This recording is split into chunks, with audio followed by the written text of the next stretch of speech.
चलिए अपने आत्मा के ज्ञान और ध्यान की ओर।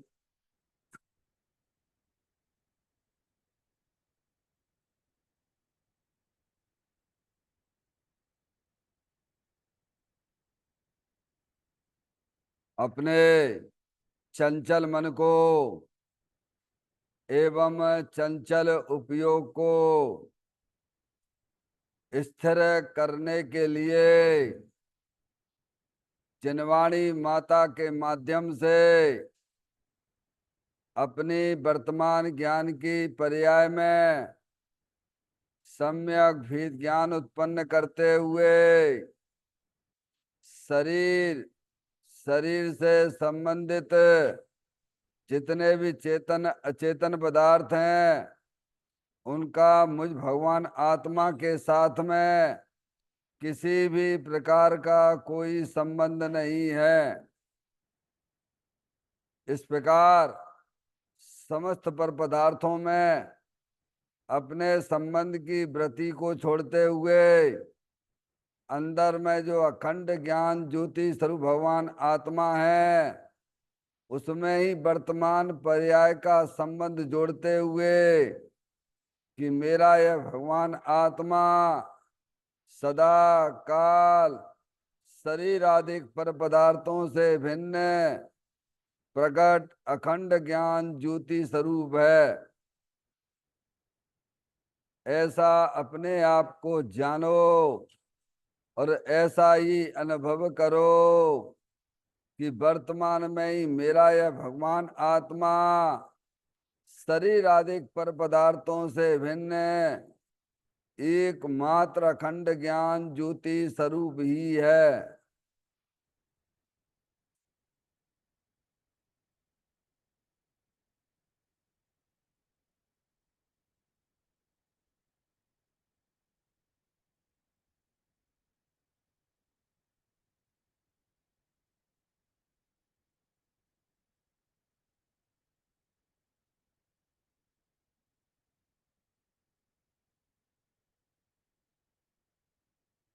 इसी प्रकार से संसार अवस्था में आत्मा की पर्याय में जो विविध प्रकार के पुण्य पाप के परिणाम दिखाई देते हैं वे समस्त परिणाम परद्रव्यों का लक्ष्य करने से होने वाले भाव हैं। वे हमारे आत्मा का स्वभाव नहीं है। ऐसे समस्त रागादिक परिणामों में एकत्व बुद्धि, ममत बुद्धि, कर्तृत्व बुद्धि, भोक्तत्व बुद्धि तथा उन रागादिक परिणामों की ज्ञाता बुद्धि को भी छोड़ते हुए अंदर में जो अखंड ज्ञान ज्योति स्वरूप भगवान आत्मा है जो कि पूर्ण निराकुलता वाला है, सुख शांति के भंडार स्वरूप है, ऐसे ज्ञायक प्रभु परमात्मा में शरीर रागादिक का भी लक्ष्य छोड़ के मैं तो तीनों काल पूर्ण निराकुलता स्वरूप भगवान आत्मा हूँ ऐसा अपने आप को जानो और ऐसा ही अनुभव करो कि वर्तमान में ही मेरा यह भगवान आत्मा शरीर रागादिक से भिन्न पूर्ण वीतराग आनंद मूर्ति स्वरूप है।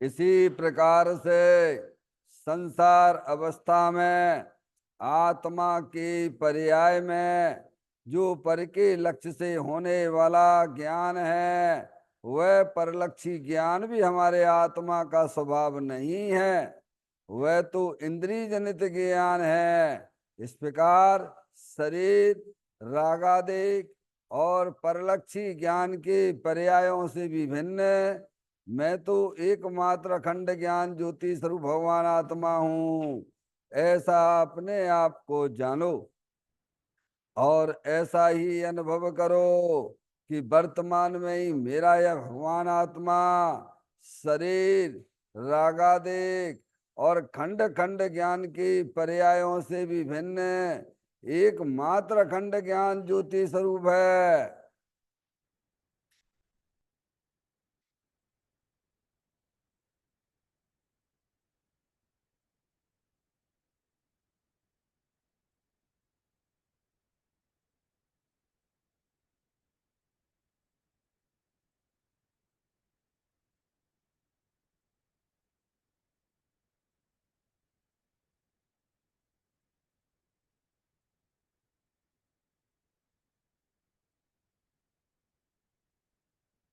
द्रव कर्म भाव कर्म नो कर्म रहित शुद्धात्म स्वरूपो हम। मेरा ये भगवान आत्मा सदा काल शरीर आदिक नौ कर्मों से भिन्न है। मेरा ये भगवान आत्मा सदा काल ज्ञानावर्ण आदि 8 कर्मों से भी भिन्न है। मेरा ये भगवान आत्मा सदा काल मूर आगदेश भाव कर्मों से भी भिन्न है।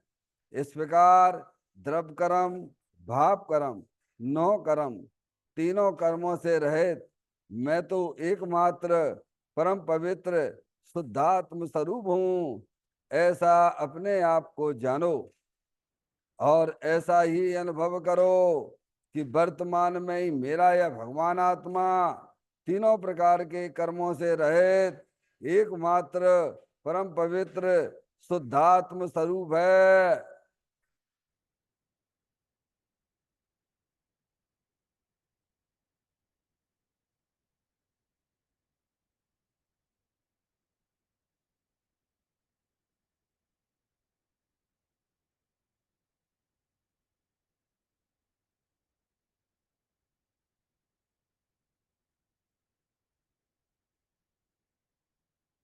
ओम नमः सिद्धेभ्य। ओम नमः सिद्धेभ्य। ओम नमः सिद्धेभ्य। चिंतामणि सम स्वयं का चैतन्य तत्व महान है। निज का करूं मैं चिंतवन, निज का करूं श्रद्धान में। शुद्धा तुम्हारी देव है जो गुण अनंत निधान है। मैं स्वानुभव में देख लूं आत्मा स्वयं भगवान है। मैं स्वानुभव में देख लूं आत्मा स्वयं भगवान है। निम्न जान पर ठिया कम कलंक भी अपाल दऊ जैन परू ते पर मपड़वे भी। सब कर्म मल्लिका नाश करो अरु प्राप्त कर निज आत्मा। जो लीन निर्मल ध्यान में नम कर निकल परमात्मा। सब नाश कर घन गाति अरवरे अंत पद को पालिया। कर नमन उन जिन देव को यह काव्य पथ अपना लिया।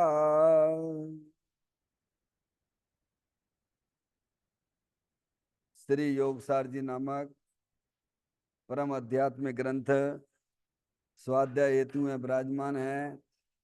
आज से 1400 वर्ष पहले इस महान पवित्र ग्रंथ की रचना दिगंबर संत योगेंद्र महाराज जी हुए हैं।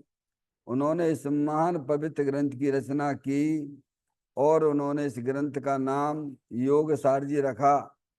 योग सार जी का सीधा सा अर्थ है मुक्ति के मार्ग में योग का मतलब जोड़ होता है।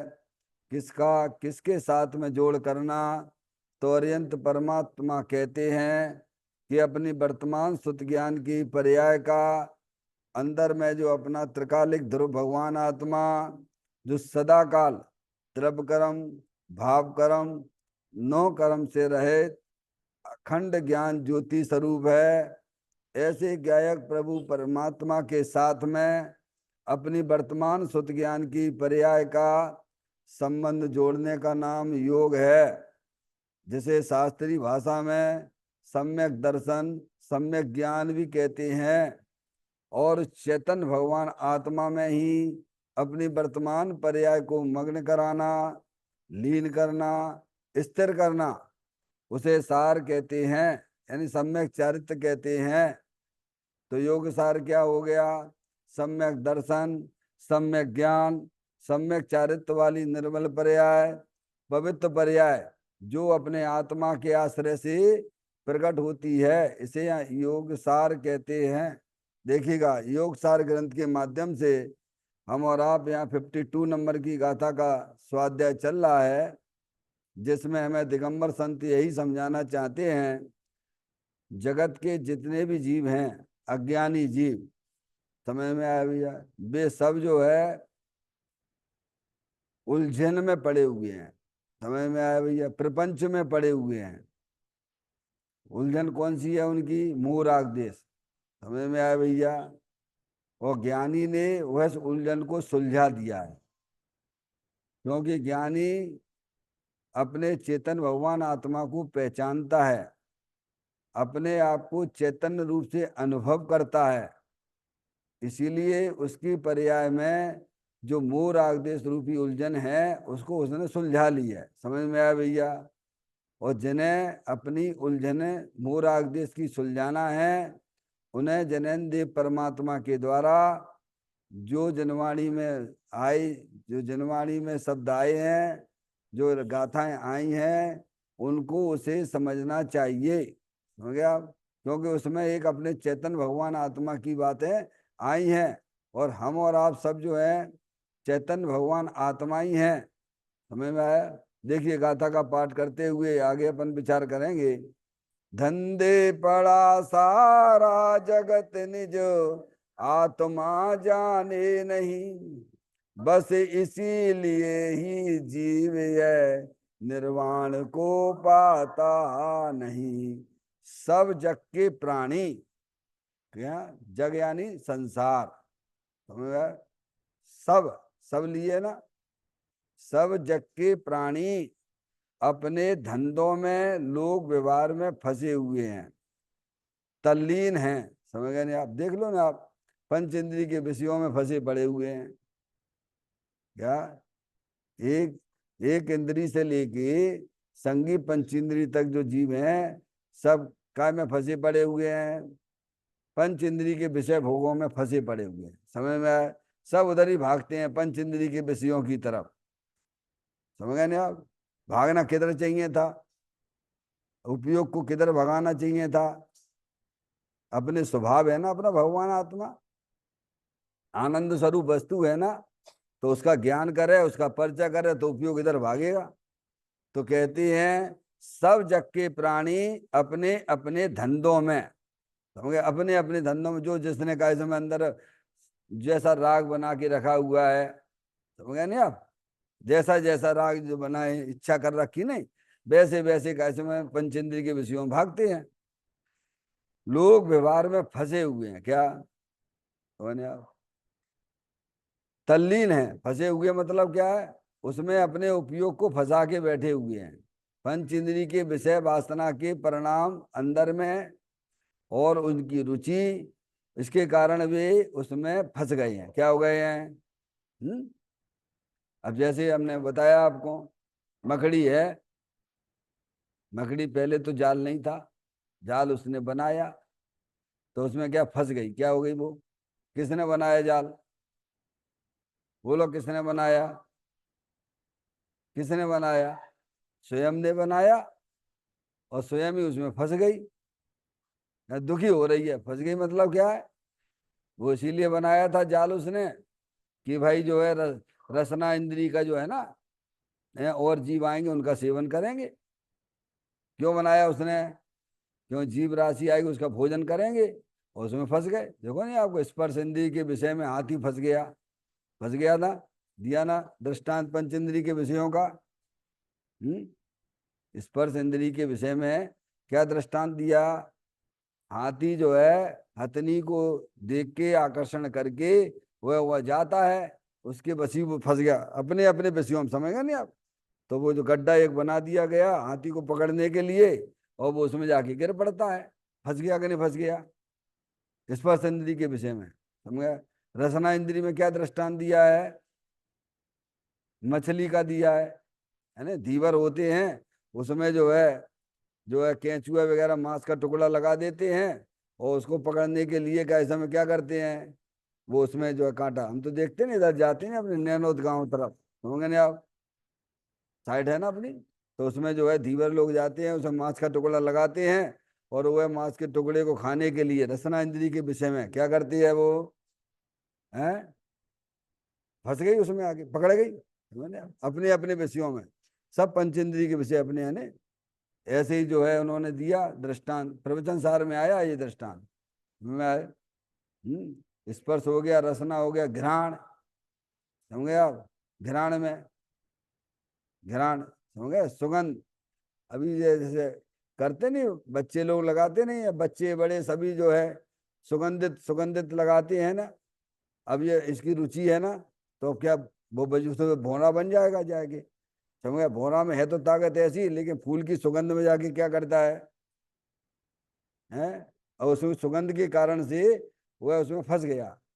हालांकि अब जो है कमल का फूल है ना, अब है, है तो उसमें इतनी ताकत कि वो लकड़ी को भी छेद के निकल सकता है, लेकिन सुगंधित के कारण जो है उसके कारण से वह सूर्यास्त हुआ और वो कमल बंद हो गया, उसमें फंस गया। स्पर्श हो गया, रसना हो गया, घ्राण हो गया, चक्षु हो गया। चक्षु इंद्री के बसी हुए पतंगे अपन देखते ही हैं, बारिश में लाइट वाइट जलाते हैं, कितने जीव मर जाते हैं, जैनियों को भी विवेक नहीं है, अजैनों की तो क्या बात करें। समझे ना आप? रात्रि में अब जो चल रहा है प्रोग्राम, चल रहा है सांस्कृतिक प्रोग्राम करा रहे हैं, सब मंदिर की बता रहे, पर्यूषण पर बता रहे कितने जीवों की हिंसा होती है। लोग तो दीपक भी लगाते हैं, तो उस लो में आके जो जीव गिरता आके, समझ गया है? पारसमणि है ना, उसमें जल के मर जाता है चक्षु इंद्री के। अब लगे रहते हैं, लगे रहते हैं, मोबाइल में लगे रहते हैं, टीवी में लगे रहते हैं, क्या विषय वासना के परिणाम अंदर हुए ना, तो वह छूटते ही नहीं, छूटते ही नहीं, छूटते ही नहीं है। तो तुम्हें कर्म कौन सा बंद रहा है, बोलो भगवान? अरे ये तो अपन मनुष्य पर्याय में है। माँ जनवाणी माता ने दृष्टांत हमको बताया, जो हमारे आकर्षण पंच इंद्री के विषयों के बन रहे हैं ना, तो इनको अपन क्या है, भेद ज्ञान के द्वारा उनका रस ढीला कर सकते हैं, करना चाहो तो, क्योंकि अनंत ज्ञानियों ने यही काम किया है, अपनी शक्तियों को पहचाना है, और पंचेंद्री के विषयों की तरफ दौड़ना उन्होंने खत्म कर दिया। अरे जो जो तुम चाहते हो तुम्हारे आत्मा में सब कुछ भरा पड़ा हुआ है। तो चक्षु इंद्री के विषय में देखो ना, बच्चे लगे रहते मोबाइल में, मोबाइल में लगे लगे, और मोबाइल उसे छीन लो तो कैसा फिर क्या होगा? क्योंकि रुचि है ना उसकी, सब ज्ञान किधर लग रहा है? पारसमणि। ये बातें हमें इसीलिए बताई जा रही हैं कि ये जीवन में अगर हमारी कुछ गलतियां चल रही हो तो उन्हें सुधार करें अपन, क्योंकि हम आत्मा हैं। समझ गए आप? मैं सदा से रहा आत्मा, आत्मा ही रहूंगा, न बदलूंगा मैं। क्या? अरे भाई शरीर, ये शरीर मिल गया तो क्या आत्मा शरीर रूप हो गया क्या? जानने देखने वाली वस्तु है ना, क्या वो शरीर रूप हो गई? कर्म का संयोग है तो कर्म रूप हो गई क्या? रागादिक परिणतियां भले ही शुभाशुभ रूप परिणाम परिणाम में है, क्या आत्मा शुभाशुभ रूप परिणाम रूप हो जाता क्या? चार चीजें है ना, थोड़ा शांति से बैठ के विचार करना, समझ में आया तो रास्ता मिल जाएगा। ये जानने देखने वाली चैतन्य आत्म वस्तु है। ये शरीर जड़ है, अनंत पुद्गल परमाणुओं का पिंड है, और अंदर एक कर्मों की रचना है, वे 8 कर्म है। और जो अंदर रागादिक परिणतियां हर समय शुभ अशुभ परिणाम होते हैं। पंचेंद्रिय के विषय वासना के परिणाम अशुभ परिणाम है, समझ गए। भगवान की पूजा भक्ति आदि के परिणाम वे शुभ परिणाम है। और ये सब जो है जड़ है, क्या है, और इनको जानने वाला कौन है? तो फोकस कहाँ होना चाहिए ज्ञान का हमारा, बोलो। अब ये तो जो है शरीर कर्म की चीज है, कर्म कर्म है, द्रव कर्म। और रागादिक परिणतियां जो भी है वे भी कर्म है। और इसमें कोई स्थायी वस्तु है कि नहीं है? बात समझ में आती है? तो हमारी दृष्टि, हमारा ज्ञान उस चेतन भगवान आत्मा की तरफ होना चाहिए, ध्यान पूरा। पारसमणि, अरे लॉजिक से न्याय से ज्ञानी समझाते हैं ना, है? आप ऐसे लौकिक बहुत समझदार हो, सारभूत वस्तु का ही सेवन करते हो। किसी को देखा है बादाम खाते समय वो बादाम का छिलका खाता है कि ऊपर का उसका छिलका खाता है, कि वो बादाम में की वो खाता है, बोलो? अरे बोलो भगवान, ये किसने बनाया? ऊपर बादाम का मोटा छिलका, फिर अंदर जो है लाल छिलका, फिर बादाम में की कौन ने बनाई बताओ? ये तो अनादि से ही है। अनादि से ही शरीर का संयोग है, कर्म भी है, रागादिक परिणतियां है, और चेतनेश्वर भगवान आत्मा है। तो लौकिक में हम अपना समझदारी का परिचय देते हैं। जो सेवन करने योग्य चीज है उसी का ही हम सेवन करते हैं। पर यह धर्म के नाम पे हम क्यों भूल करते हैं, प्रश्न ये है। धर्म किसे कहना भैया? अपनी चैतन भगवान आत्मा को पहचान कर उसका सेवन करना। ये हमें आपको इस प्रकार का ज्ञान या माँ जनवाणी माता के द्वारा मिल रहा है। और हमें निर्णय कर लेना चाहिए कि शरीर के अंदर कोई सारभूत चीज क्या है। जानने देखने वाली चेतन आत्म वस्तु है, कौन है? तो हमारा पूरा ज्ञान किधर लगना चाहिए, बोलो? और अलग किधर रहा है? 24 घंटा किसको सजाते रहते हो? शरीर। और शरीर से संबंधित जितने चेतन अचेतन बताओ उनको साधने में लगे। किन को साध रहे हो? वे सद रहे हैं तुम्हारे, तुम्हारा शरीर नहीं सद रहा हो भगवान। अरे वे सब कर्माधीन चीजें हैं भगवान, समझ में आएगी भैया? वे सब आने जाने वाली चीजें हैं। उन सबको जानने वाला कोई वस्तु है कि नहीं? तो भगवान कहते एक चेतनेश्वर भगवान आत्मा रूपी है, अनंत शक्तियों से भरेलो भगवान आत्मा है, स्थाई है। तुम उसका परिचय करोगे, उसकी दृष्टि करोगे, तो तुम्हारी पर्याय में तत्काल जब ही जिए आत्म जाने, तब ही जिए शिव सुख ठाने। इसको धर्म कहते हैं। समझ में आई कि नहीं आई? देखो भैया, धर्म करना अत्यंत सरल है। धर्म करना अत्यंत सरल है, क्योंकि धर्म करने के लिए हमें किसी के पास जाने नहीं है। धर्म यानी अतीन्द्रिय आनंद अपनी पर्याय में प्रकट करना। और वह अतीन्द्रिय आनंद अपने ज्ञायक प्रभु परमात्मा की दृष्टि से होता है, उसके आश्रय से होता है। क्या भैया? सारभूत चीज को ग्रहण करो ना। अब इतना हमारे पास टाइम हो, विचार करो भैया, यहाँ नहीं करोगे तो कहाँ करोगे? मनुष्य पर्याय के एक एक बेशकीमती समय तो जा ही रहे ना भैया। काय में जा रहे हैं? थोड़ा हिसाब किताब बैठ के बैठा लो। अब अनंत काल अपन छोड़ के आ रहे नहीं आ रहे? अनादि से जिस जिस पर्याय में थे, त्रियंच गति में थे, अथवा नरक गति में, देव गति में, मनुष्य पर्याय में, अब यहाँ अपन को सच्चा ज्ञान हुआ। ओ मुझे तो इन बातों की खबर ही नहीं थी। सेवन करने योग तो अपनी चेतन भगवान आत्मा थी। समझ में आया भैया? तो कहते हैं कर्ण इंद्री, कर्ण इंद्री में कौन फंसा पड़ा हुआ है? कर्ण इंद्री के विषय में क्या दृष्टांत दिया था कर्ण इंद्री में, बोलो? प्रवचन सार जी में हिरण, हिरण संगीत का, समझ रहे लोग, गाने बढ़िया 3 बजे में, अरे साहब अपना तो मजा आ जाता है। समझ गए? समझ में? क्या कह रहे हैं? हिरण को संगीत है ना वो बहुत पसंद। हिरण है अथवा सांप भी है, सांप भी है ना, बीन बजाते, सफेदा बजाते नहीं, सभी आ गई, नाग पंचमी आएगी ना, है तो वे क्या करेंगे, वो उसको बीन बजाएंगे, और वो सांप इधर उधर होगा तो सुन के कैसा वो पकड़ लेगा, वो जाएगा। समझ में आया भैया? तो कर्ण इंद्रिय के विषय में अपनी अपने अपने विषयों में ये संगी पंचेंद्रिय की जी हालत है, समझ लो आप। अब एक इंद्रिय जीव है तो उसके बाद स्पर्श इंद्रिय है, दो इंद्रिय के बाद वो दो इंद्रियां हैं, समझ गए नहीं आप? सब अपने अपने लिखा ना, अपने अपने धंधे, धंधे क्या, यही धंधे और क्या धंधे हैं? अब एक इंद्रिय का रुपया पैसा कमाएगा क्या? दो इंद्रिय का रुपया पैसा कमाएगा? कौन से धंधे में फंसा? सब प्राणी फंसे है ना, है? अब ये रुपया पैसा तो एक अलग चीज है, रुपया पैसा कमाते हैं, पंच इंद्रिय के विषय भोगेंगे, क्या करेंगे? ये मनुष्य में व्यवहार है, त्रियंच गति में कहाँ का व्यवहार है बताइए आप? देव गति में भी नहीं है क्या? तो कहते हैं अपने अपने धंधों में लोग व्यवहार में फंसे हुए हैं क्या? अब चूंकि अपने लिए बात ले लो मुख्य रूप से, समझे ना आप? अब नाना प्रकार के हमने जो है संबंध बना के रखे हुए हैं क्या, लोक व्यवहार काय में। अब इनका काम नहीं करेंगे तो क्या होगा? अब भाई टेंशन ही टेंशन, समझ में आई? अरे वीतरागता आनंद रूप है भगवान, और जिसका काम होता है वो अपने कर्म की उदय के अनुसार होता है। तुम करने धरने वाले नहीं हो, तुम तो ज्ञाता दृष्टा पुरुष हो, ऐसा समझो, है? तो वीतरागता अच्छी नहीं लगती, राग अच्छा लगता है। तो राग अच्छा लगता है यानी संसार में परिभ्रमण करना पड़ेगा। किसी भगवान से क्या पूछना, भगवान का ही तो संदेश है ये।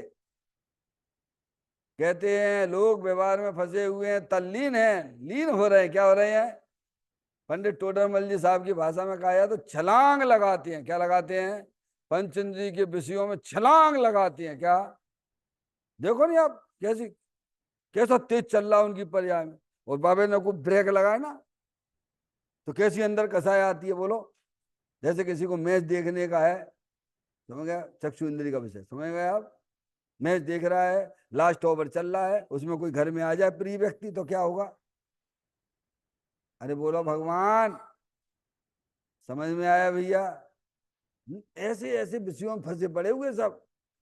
ये ज्ञानी जानता है, ज्ञानी अनुभव से बोलता है, समझ में आया भैया? पंचेंद्रिय के विषयों में फंसना, अपने आप को फंसा के बैठ जाना, यानी 4 गति 84 लाख योनियों में परिभ्रमण करना है। तुम्हें परिभ्रमण पसंद है तो भगवान के यहाँ मंदिर में आने की, अरिहंत परमात्मा के मंदिर में आने की जरूरत नहीं है।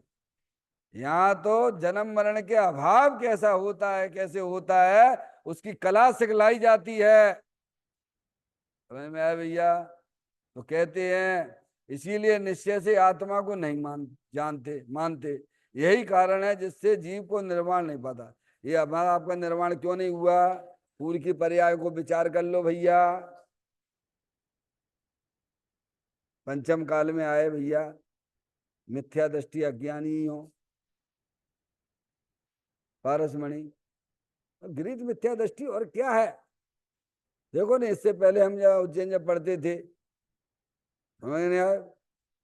कौन हमें जो है, वो जो है घर के संस्कार हैं, सब इधर भग रहे, सब भग रहे। हम भी अपने अजैन को पूछ रहे, अजैन को ही पूछ रहे हैं, महाकाल पे जा रहे हैं, जिनेन्द्र परमात्मा को ही पूछ रहे हैं, घर यही सब चल रहा है? कछु शुद्ध बुद्ध ना ही रही है, मिथ्या मत छाए गई है 22-23 साल तो, 23-24 साल तो ऐसे ही निकाल दिए, 23 साल तो मिथ्यात गिरित मिथ्यात के जीवन में निकाला।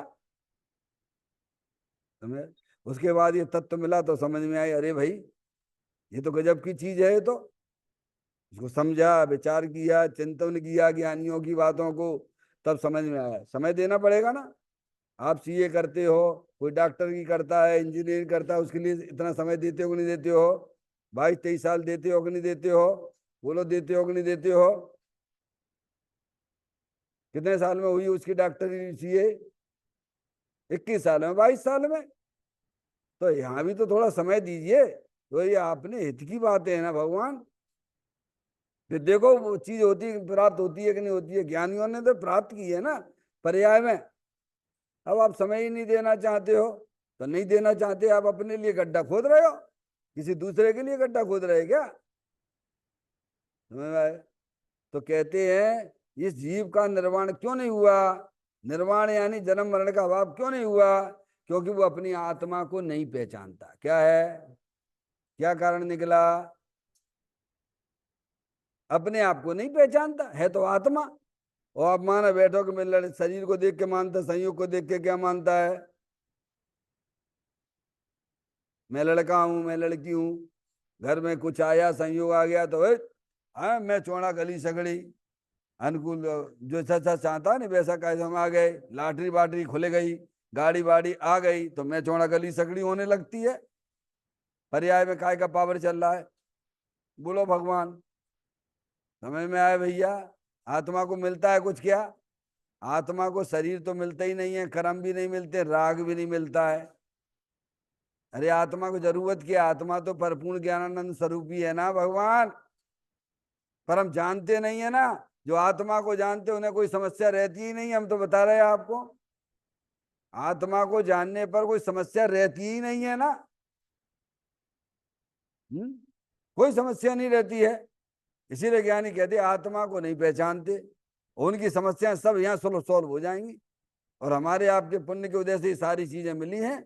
हमें अपना जितना जीवन का जो है समय मिला है, अधिक से अधिक समय हमें अपनी आत्मा को जानने में लगाना चाहिए।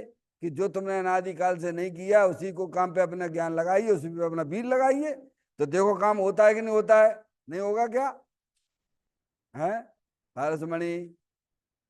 अरे कोई काम करो आप उत्साह से, रुचि से करो, तो वो कार्य आपको होता हुआ दिखता है कि नहीं दिखता है? इनने हमको बताया, बेटी ने, कि देखो पापा, एक जो है अंधा है, 8 साल की उम्र में, क्यों बेटे 8 साल की उम्र में, दर्पण नाम का व्यक्ति है, लड़का है, 8 है कितने, 3 साल में, 3 साल में वो जो है उसको जो है पहले था, है ना, और जो है उसको जो आंखों में जो भी तकलीफ हुई बीमारी कारण से इंजेक्शन लगा दिया, उसके बाद वो अंधा हो गया। इकलौता लड़का है वो बाप का, समझ गए आप?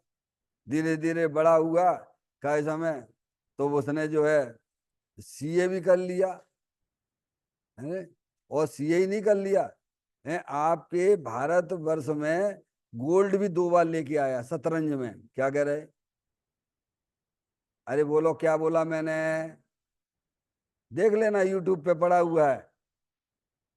क्या नाम? दर्पण, जो भी है पूरा नाम, समझ आप?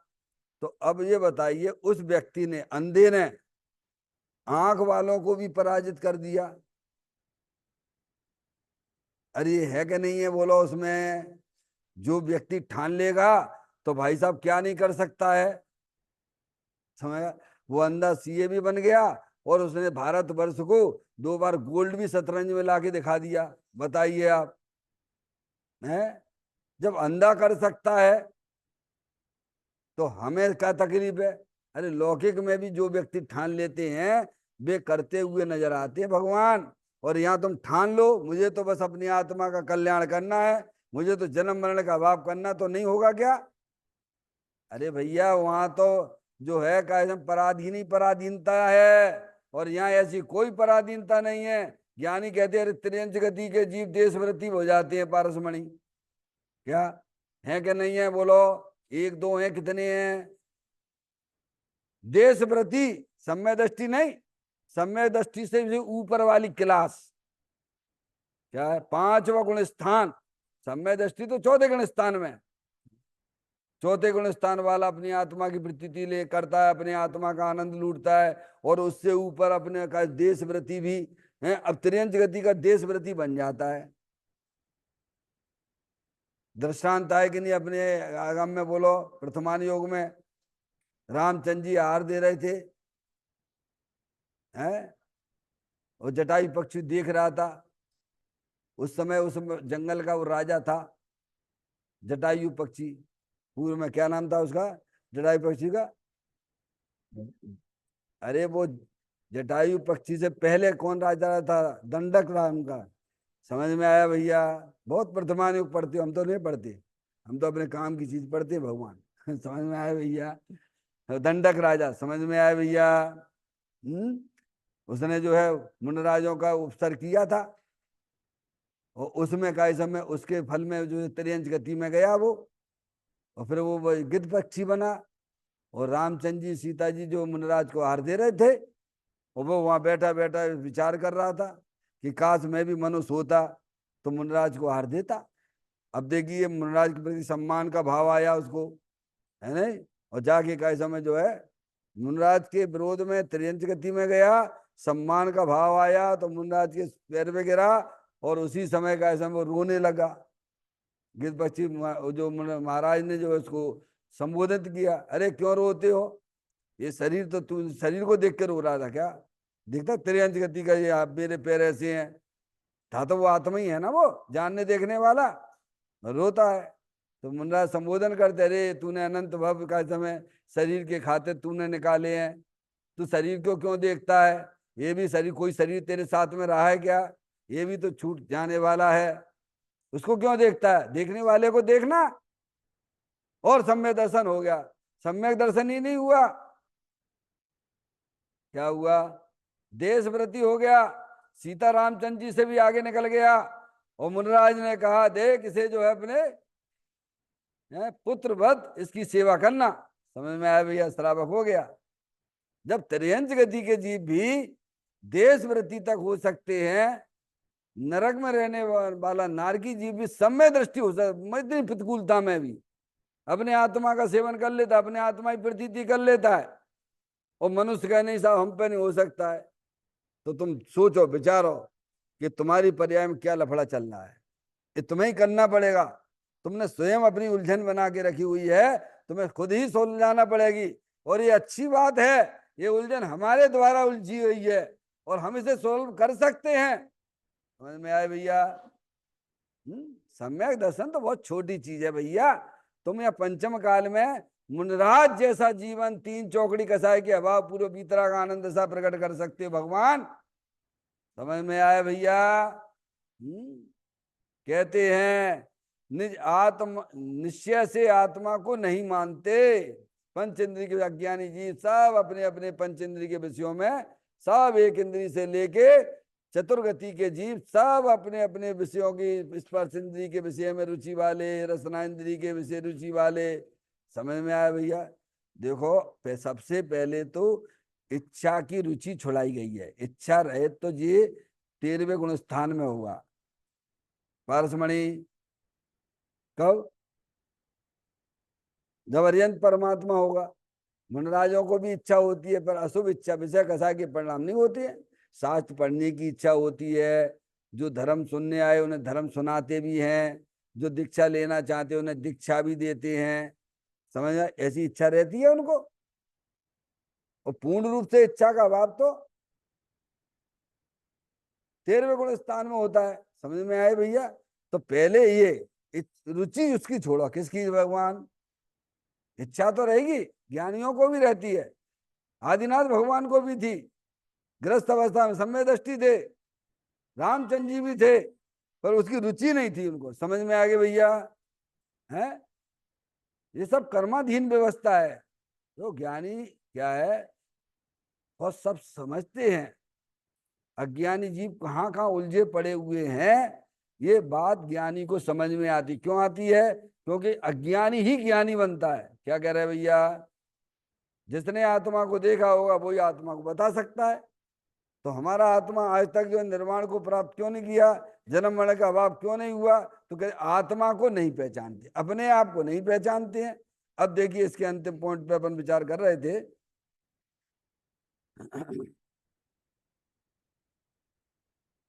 ज्ञान स्वरूप में एकाग्र होना हुआ प्रभावना है, परंतु यह जीव शुभ राग में प्रभावना मान बैठा है। अतः राग के कार्य स्वयं करे और दूसरों से कराए, करते हुए का अनुमोदन करे, इतने में मान बैठा कि मुझे धर्म हो गया। परंतु भाई मंदिर बनवाना, दया दान पूजा भक्ति आदि राग के कार्यों से तो धर्म होता नहीं है। अपने आत्मा की श्रद्धा ज्ञान करने से ही धर्म होता है। ये चर्चा अपन 3 दिन से पढ़ रहे हैं, इसके आगे अपन विचार करते हैं। क्या हाईलाइट किया? ज्ञान स्वरूप में एकाग्र होना। किसमें? ये जनवाणी का आदेश है, ये देवसास गुरु का आदेश है। अंदर जो चेतन भगवान आत्मा ज्ञानानंद स्वरूप है, सुख शांति के भंडार स्वरूप वस्तु है, उसमें अपने उपयोग को एकाग्र करना। एकाग्र करने में तुम्हें कुछ तकलीफ ना होगी, तुम उसमें नहीं, उसे नहीं जान रहे हो, इसीलिए पर्याय में तकलीफ है। बल्कि और जो है तुम्हारी ये अपना उपयोग अपने चेतन भगवान आत्मा में जितना जितना लीन करते जाओगे, वैसे वैसे पर्याय में आनंद बढ़ता जाएगा। जैसे वो सुनार होता है ना, सुनार होता है ना, सोने को जितना जितना तपाता जाता है ना, तो उतनी उतनी सोने में क्या आती है, चमक आती है। समझ में आया भैया? ऐसे ही ज्ञानी भेद ज्ञान द्वारा अंदर चेतन भगवान आत्मा में अपना उपयोग जो लगाते हैं, लीन करते हैं, तो उनकी पर्याय में और ज्ञान आनंद की चमक आती है। क्या है कि वीतरागता की चमक आती है। क्या आती है? हाँ, बात समझ में आती है? तो कहते हैं ज्ञान स्वरूप में एकाग्र होना वह प्रभावना, ये वास्तविक प्रभावना है। भगवान कहते हैं तुम पहले अपनी रक्षा कर लो, अपने आत्मा को जन्म मरण से निकाल लो, दूसरे की दया तो तुम पाल नहीं सकते हो। अब अपनी तो तुम दया पाल नहीं रहे हो और अहंकार करते हो मैं दूसरे की दया पाल, तुम की दया पाल सकते हो? वो अपने आयु कर्म से जिंदा है कि नहीं, बोलो? और तुम अहंकार करते हो कि मैंने उसको बचा लिया। समझ आया भैया? व्यर्थ का अहंकार करते हो, तो उसके आयु कर्म का क्या होगा फिर? बोलिए आप। तो कहते सबसे पहले तो आप जो है अपने चेतन भगवान आत्मा को पहचानिए, जिसे भूल कर तुम जन्म मरण कर रहे हो। समझ, ये वाला कहा है। फिर उन्होंने कहा परंतु यह जीव शुभ राग में प्रभावना मान बैठा। किसमें मान बैठा? अब जिसने आत्मा को जाने ही नहीं है, तो वो क्या तुम्हें उपदेश देगा? नहीं आई समझ में? पारसमणि, वो काय का उपदेश देगा? जहां में जितनी बुद्धि हो उतनो दे बताए, ताको बुरो न मानिए और कहां से लाए। अब अज्ञानी जीव है, अपनी आत्मा को जानता ही नहीं है। अब वो तो यही यही कहेगा, हे भगवान तुम भी खूब भगवान की पूजा करो, भक्ति करो, दान दो, हैं क्या करो, और तुम्हारा कल्याण हो जाएगा, क्योंकि वो भी कल्याण माने बैठा हुआ है। और भगवान ने ये उपदेश दिया ही नहीं है। भगवान ने तो ये कहा तुम अनादिकाल से अपने चेतन भगवान आत्मा को भूले हुए हो, उसका सच्चा ज्ञान करो।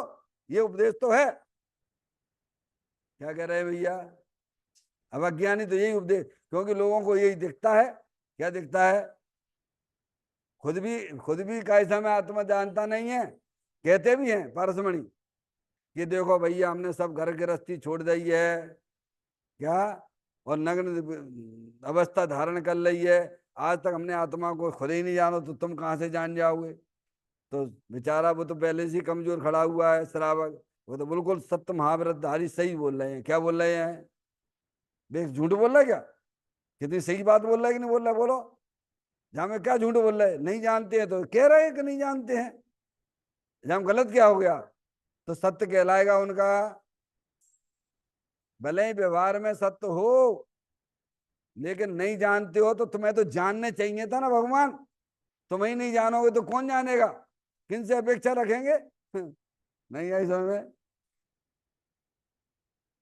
बात समझ में आई? तो अब वो उसके बाद जो होगा वो वही दे सकता है। तो अब ये सुभरा के उपदेश देने लग गए और कहने लग गए भैया आत्मा को तो जानना बहुत कठिन है, क्या हमें नहीं जान पा रहे आज तक? और पंचम काल चल रहा हो, हमें आत्मा कैसे जान सकते हैं? उल्टा उल्टा शास्त्र से विरुद्ध उपदेश देते हैं। समझ में आया भैया? तो यहाँ कहती है जीव शुभ राग में प्रभावना मान बैठा। और क्या मान बैठा? कि देखो मैंने इतनी इतने लोगों को दीक्षाएं दे दी, और इतना का समय इतना जो ताम झाम खड़ा कर दिया। क्या कर दिया? धर्म का क्या कर दिया तुमने? तुम देने देने वाले हो। भगवान ने क्या कहा? आत्मा कुछ कर सकता है क्या? अकर्ता स्वभाव ही है, ज्ञाता दृष्टा है, और तुम माने बैठे अहंकार करते हो। यह जीव शुभ राग में प्रभावना मान बैठा, अर्थात राग के कार्य स्वयं करे। देखो आ गया ना, अज्ञानी की बात चल रही है। किसकी बात चल रही है? जानते ही नहीं आत्मा को, राग के काम स्वयं स्वयं उसमें लगा हुआ, दूसरों को भी लगाता है। ये शुभ राग की बात चल रही है, ध्यान रखना। जिन्हें अशुभ राग की रुचि है तो कहेंगे भैया देखो बेटा तुम शादी कर लो, पढ़ाई लिखाई कर लो, क्या करो, क्योंकि वे इधर आते ही नहीं तो उन्हें कोई मतलब ही नहीं है धर्म के कार्यों से। समझे ना? तो भाई का उपदेश देंगे, बेटा कमाई करो, पैसा कमाओ, हैं, देखो बिन्ने का इसमें इतनी मंजिल मकान बनाए लो, इतने इकट्ठा कर लिया है, बेटा तुम ये करो। तो वे काय का अशुभ का उपयोग दे, अशुभ, वो अज्ञानी जीव है। अज्ञानी दो तरह के, आत्मा को नहीं जानते हैं आत्मा होने पर भी आत्मा को नहीं जानते हैं, वे भी अज्ञानी। और आत्मा का ज्ञान होने पर भी आत्मा का सेवन नहीं करते हैं, वे भी अज्ञानी हैं। समझ में आया भैया? राग के कार्य स्वयं करे और दूसरे से कराए, स्वयं उसमें ही मस्त हो रहे हैं क्या? अब बढ़िया बढ़िया संगीत बज रहा है और बोले जा रहे क्या कितना मजा आता है। लोग देव ऊंची स्टेज पे जाके बैठ गए और मन में क्या चल रहा है, अब जो कौन जाने? स्वयं जान सकता है। केवली परमात्मा सभी को जानते हैं भगवान। समझ में आएगी नहीं आई? तो कहते राग के कार्य स्वयं करता है शुभ राग, और दूसरों से कराता है। तुम भी यही करो, यही यही यही उपदेश देंगे, क्या देंगे? तुम भी यही करो, तुम भी एक जो है एक आयतन और बना लो। क्या करना? जो हम कर रहे हैं तुम भी वही करो, कराए। करते हुए का अनुमोदन कर, बहुत बढ़िया, बहुत अच्छा, इनका सम्मान दिलवा दिया। क्या दिलवा दिया? क्या कर दिया? ऐसे लोगों का सम्मान करती है जनता। लोक व्यवहार में ऐसे ही लोगों का सम्मान चलता है। और ज्ञानी इन चीजों से बहुत दूर रहता है। मंच, माला, माइक, क्या कहा दिया? ज्ञानी मंच से भी दूर रहता है, माला से भी दूर रहता है, और माइक से भी दूर रहता है। क्योंकि ये चीजें हमारे आत्मा को विस्मरण करने वाली हैं। समझ में? हमें क्या लेना देना दुनिया से? अरे हमने जहां अपने आज शरीर से ही संबंध तोड़ दिया। अरे शरीर से क्या, हमने अपने राग से ही संबंध तोड़ दिया। जब राग से ही संबंध तोड़ दिया तो बाहरी पर पदार्थों से हमें क्या लेना देना है? बात समझ में आती है? अरे मुनराज हो गए हैं, तो मुनराज हो गए तो उन्हें इन चीजों से क्या लेना देना है? बोलो। तुम तो अपने आत्मा का आनंद लूटो, काय के लिए भाई थे? बोलो। ये मंच, माला, माइक से क्या लेना देना तुम्हें? पर नहीं, वो तो व्यवहार का पक्ष है ना, उसे तुम्हें उसी में उसको हित दिखता है ना, और उसी को धर्म माने बैठा हुआ है, शुभ राग को धर्म माने बैठा हुआ है। तो कहते हैं दूसरों से कराए, करते हुए का अनुमोदन करे। उसे मन माला पे माला पहनाए। क्या कहा? बहुत बढ़िया, इन्हें देखो ये आयतन बना दिया, बहुत बढ़िया। जबकि मुनराजों का ये काम नहीं है। कृत कारित अनुमोदन का पूरा लगता है पारसमणि, एक जैसे ही लगता है, ध्यान रखिएगा, एक जैसे ही लगता है। आगे बात समझ में? बोलो, है कि नहीं? दृष्टांत दिया कि नहीं है अपने यहाँ पर? दिया कि नहीं? चार जीव थे कि नहीं थे? त्रियंच गति के हैं, मुनराज को हार देते समय अनुमोदना कर दी। अनुमोदना का फल क्या हुआ? बोलो। हैं, और तुम उसकी माला पहना रहे हो, उसके बारे में बोल रहे हो, ये अनुमोदना नहीं कर रहे तुम? अभी कौन जाए? ज्ञानी जानता है इन चीजों को, वो कुछ नहीं समझता है।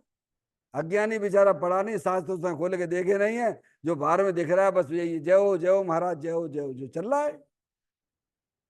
इतने में मान बैठा ही मुझे धर्म हो गया। क्या मान बैठा? कि मैं तो बहुत बढ़िया काम कर रहा हूं, जैन धर्म की बहुत झंडा फहरा रहा हूं। परंतु भाई, मंदिर बनवाना, दया दान पूजा भक्ति आदि राग के कार्यों से तो धर्म होता नहीं है। राग अलग चीज है। बोलो, सात तत्व बताए भगवान ने? सात तत्व बताए कि नहीं बताए हैं? कौन कौन से सात तत्व हैं? जीव, अजीव, आश्रव, बंध, संबर, निर्जरा, मोक्ष। समझ में आए भैया? और जिसमें आश्रव के दो भेद करे, पुण्य भाव और पाप भाव। समझ? आगे बात समझ में? और सब अलग अलग हैं। पुण्य का परिणाम अलग है, पाप का परिणाम अलग है भगवान। समझ? अब बात से क्या मानता है? शुभ भाव से मानता है क्या? धर्म मानता है? क्या मानता है? अरे भाई अलग है ना। और संबर परिणाम अलग है। शुद्धि की प्रकटता होना, शुद्धि की प्रकटता अंतर्मुखता से होती है। वो पर्याय अलग है, ये पर्याय अलग है। मतलब ये जो है पर्याय, राग वाली शुभ राग रूपी पर्याय, ये मतलब जो है ये अपने आत्मा का हिंसा वाली पर्याय है, आत्मघाती परिणाम है। पुरुषार्थ सिद्धि उपाय में आचार्य कुंदकुंद देव ने अशुभ भाव को हिंसा ना कहा है। उसकी बात तो छोड़ दो, द्रव हिंसा की। ये अंदर अपने आत्मा में जो परिणाम होते हैं, शुभ अशुभ परिणाम, वे अपने आत्मघाती परिणाम है। तभी तो आप यहाँ पूजा में बोलते, शुभ अशुभ की ज्वाला से झुलसा है मेरा अंतर। अब वो जो स्वयं पराश्रित भाव है, शुभ भाव। अब बात से तुम कैसे धर्म मानते हो? भगवान ने ऐसे कहा है, भगवान ने उसे धर्म कहा है। भगवान ने कहा तो अपने चेतन भगवान आत्मा को पहचानिए, उसका लक्ष्य करिए, तो तुम्हारी पर्याय में संबर वाली पर्याय प्रकट होगी, और उसी में अपने उपयोग को लीन करिए। तो निर्जरा ही निर्जरा होती है, शुद्धि की वृद्धि हो जाएगी और एक दिन तुम्हारी पर्याय में परमात्मा दशा प्रकट हो जाएगी। तो ये अज्ञानी जीव ऐसा मानता है मंदिर बनवाना, दयादान, पूजा भक्ति आदि राग के कार्यों से धर्म होता नहीं है। ज्ञानी समझाते नहीं, शुभ राग अलग चीज है। जैसे अशुभ राग पाप का परिणाम, हिंसा, झूठ, चोरी, कुशील, परिग्रह के परिणाम, पंचेंद्रिय की विषय वासना के परिणाम, वो जुदी चीज है। ऐसे ही कसाई की मंदता वाले परिणाम वे जुदी चीज है। पर ज्ञानी जीवों की पर्याय में, जब तक पर्याय में पूर्ण वितराग दशा नहीं होती है, तब तक अशुभ भाव भी होते हैं उनकी भूमिका के अनुसार, शुभ भाव भी होते हैं, पर वे उसे धर्म नहीं मानते हैं। क्या कह रहे हैं भैया? पारसमणि, होते जरूर हैं कि जब तक ज्ञानी की पर्याय में पूर्ण वितराग दशा नहीं होती है, तब उसके भी शुभ भाव होते हैं, पढ़ते हैं, धर्म पढ़ते हैं, लोगों को पढ़ाते हैं, समझाते हैं, शिविर भी लगाते हैं। क्या कहा भगवान? लेकिन उस शुभ राग को धर्म नहीं मानते हैं, वो सब पराश्रित भाव है। भगवान ने धर्म तो इसे कहा है अपने चैतन्य भगवान आत्मा की दृष्टि करना, उसमें अपने उपयोग को लीन करना, उसका आश्रय लेना, उसे धर्म कहा है। राग के कार्यों से तो धर्म होता नहीं, अपने आत्मा की श्रद्धा ज्ञान करने से ही धर्म होता है। कैसे होता है? अरे तुम्हारे पास पर्याय है कि नहीं है? शुद्ध ज्ञान की पर्याय है कि नहीं है? उसमें सच्चा ज्ञान करो, शुद्ध ज्ञान की पर्याय में सच्चा ज्ञान करो कि भगवान ने कहा है अंदर चेतन भगवान आत्मा रूपी है, अनंत शक्तियों से भरे लो भगवान आत्मा है, ये शरीर जड़ है, अनंत पुद्गल परमाणुओं का पिंड है, ये अंदर जो कर्मों की रचना वो भी जड़ है, वही रागादिक परिणतियां परिलक्षी भाव हैं, ये भी आने जाने वाले हैं, और अंदर एक स्थायी वस्तु है चेतनेश्वर भगवान आत्मा ज्ञाता दृष्टा है, वो तुम हो, अनंत शक्तियों से भरेले हो। समझ आए? तो ऐसा श्रद्धा ज्ञान करना, अपने आत्मा की श्रद्धा ज्ञान करने से। अब श्रद्धा ज्ञान लाइए, सच्चा ज्ञान लाइए, तभी तो आप बोलते हो उसमें धन कन कंचन राज सुख सबई सुलभ कर जाए, दुर्लभ है संसार में एक यथार्थ ज्ञान। तो सच्चा ज्ञान करिए, वस्तु स्वरूप का सच्चा ज्ञान करिए, और प्रभु ने जो बताया है, हमने भी तर्क युक्ति न्याय से इस बात को समझा है, ऐसी पर्याय में श्रद्धा लाइए। ज्ञान करोगे तभी तो श्रद्धा करो, ज्ञान ही नहीं करोगे, यहां से स्वाध्याय से दूरियां बना के चलोगे। समझ में आया भैया? तो कहते हैं आत्मा की श्रद्धा ज्ञान करने। किसकी? किसकी श्रद्धा की बात करी, किसकी ज्ञान की बात करी है? ये अंदर चेतन वस्तु है कि नहीं है? तुम सब कौन हो? जानने देखने वाली चेतन आत्म वस्तु हो कि शरीर हो? बोलो, दो वस्तुएं भिन्न भिन्न है कि नहीं है? हैं? तो उसका ज्ञान करो, तो आत्मा की श्रद्धा करो, और ये शरीर जड़ है, समझ में आए? उसका ज्ञान, उसका श्रद्धान करने से ही वास्तव में पर्याय में बीतराग रूपी धर्म की उत्पत्ति होती है। धर्म यानी बीतराग रूप परिणति, सम्यक दर्शन ज्ञान चारिताणी मोक्ष मार्ग। इस प्रकार से ये हमें ग्रंथों के द्वारा ज्ञान होता है। हमें अपने उपयोग को, मनुष्य पर्याय को अधिक से अधिक समय अपने जो है अपने आत्मा के जानने में लगाना चाहिए। यही हमारे लिए वास्तव में कल्याण का मार्ग है। निज चैतन्य काय सुमरण प्रति क्षण करो रे, भव के अनंत दुख को पल में हरो रे, अक्षय अनंत निज सुख निदान पाओ, गाओ अरे नित इसी के गीत गाओ, गाओ अरे नित इसी के गीत गाओ। 9 बार नमोकार मंत्र का स्मरण।